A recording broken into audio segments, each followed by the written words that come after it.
આકાશવાણી ભુજ પ્રસ્તુત છે અખબારોની હેડલાઇન્સનો કાર્યક્રમ હેવર હેવર.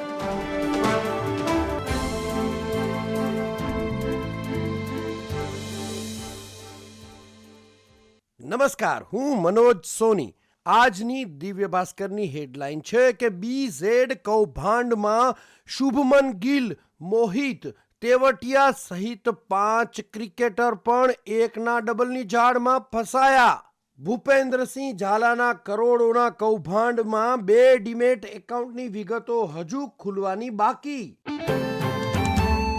અન્ય એક હેડલાઇનમાં નવી જંત્રી મનસ્વી રીતે નક્કી થઈ. જરૂર પડી તો રાજ્ય સરકાર સામે હાઈકોર્ટમાં પણ જઈશું ક્રેડાઈ. પહેલીવાર નવી જંત્રી મુદ્દે બિલ્ડરોના સૌથી મોટા સંગઠને સરકાર વિરુદ્ધ બાયો ચઢાવી. હું સ્મિતા રાણા. સંદેશમાં મોટા અક્ષરોમાં સમાચાર છે, બેંક ખાતા ધારકો હવે 4 નોમિની નિમી શકશે. નાણામંત્રી નિર્મલા સીતારામને લોકસભામાં બેન્કિંગ રેગ્યુલેશન એક્ટમાં સુધારો કરતું વિધેયક દાખલ કર્યું. સંદેશમાં અંદરના પાના પરના સમાચાર છે, દેશમાં યુપીઆઈ ફ્રોડનો હાહાકાર. 3 વર્ષથી ઓછા સમયમાં ₹2145 કરોડ સેડવાયા. રાજ્યકક્ષાના કેન્દ્રીય નાણાપ્રધાન પંકજ ચૌધરીએ આપેલી માહિતીમાં ઘટસ્ફોટ. ચાલુ વર્ષના સપ્ટેમ્બર મહિના સુધીમાં 6.32 લાખ કેસ, ₹485 કરોડ લોકોએ ગુમાવ્યા. અન્ય એક સમાચારમાં આશુવીરા હોટલમાં ટેન્કરમાંથી ગેસ ચોરી કરી બાટલા રિફિલિંગનું કૌભાંડ ઝડપાયું. ગેસની ચોરી કરતા હોટલ માલિક સહિત 2 શખ્સોને દબોચી લવાયા.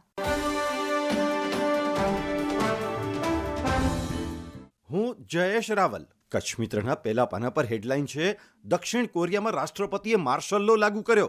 સરકારના ફેંસલા બાદ ઠેર ઠેર પ્રદર્શન, અનેક વિપક્ષી સાંસદોની ધરપકડ, વિપક્ષની આપાત બેઠક. કચ્છ મિત્રના છેલ્લા પાને ફ્લાઇટના સમાચાર. 2025થી ભુજ દિલ્હી વિમાન ઉડાન ભરશે. દિલ્હીમાં સ્લોટની મંજૂરી મળતા ઉજળા સંકેત. 162 સીટની એર ઇન્ડિયાની રોજિંદી ફ્લાઇટ. કચ્છ મિત્રના છેલ્લા પાને હેડલાઇન છે, ઘોરાડ સંવર્ધન સાથે પારંપરિક ખેતી નષ્ટ ન થવી જોઈએ. સર્વોચ્ચ અદાલતના દિશા નિર્દેશ બાદ કચ્છ આવેલી કમિટીએ ભુજમાં તંત્રવાહકો અને અગ્રણીઓ સાથે બેઠક યોજી. ખેતીમાં 3 ફેઝ જોડાણ માટે છૂટછાટ આપવા, દૂરના ગામોને બાકાત રાખવા સહિતની રજૂઆતો કરાઈ. કમિટી પોતાનો અહેવાલ સુપ્રીમ કોર્ટને સોંપશે. કચ્છ મિત્રના છેલ્લા પાને હવામાન સમાચાર. 3 દિવસ બાદ ઠંડીનું પ્રમાણ વધવાની આગાહી. લઘુત્તમ પારો 3 થી 4 ડિગ્રી ગગડી શકે. નલિયા 12 ડિગ્રીએ સતત 3જા દિવસે રાજ્યનું ઠંડુ મસ્તક.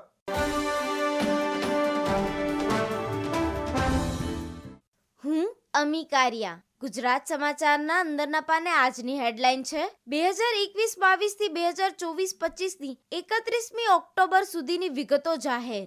ગુજરાતમાં 4 વર્ષમાં જીએસટીની ચોરીના 12,803 કેસ, 101ની ધરપકડ.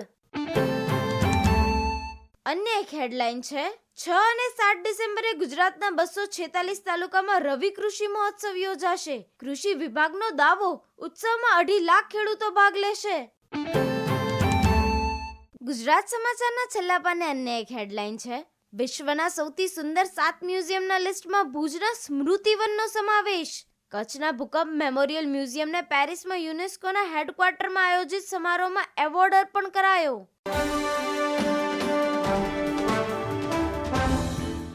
હું નીરજ મચ્છર.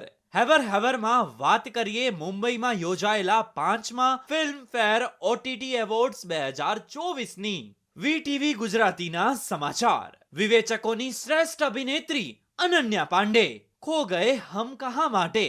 વિવેચકોના શ્રેષ્ઠ અભિનેતા જાનેજા ફિલ્મ માટે જયદીપ અહલાવત.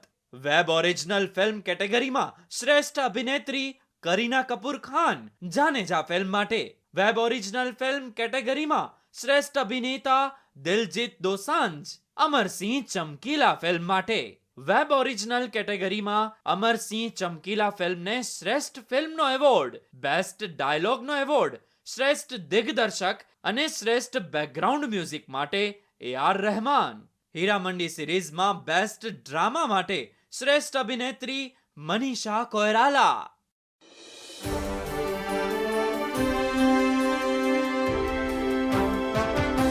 અખબારોની હેડલાઇન્સનો કાર્યક્રમ હેવર હેવર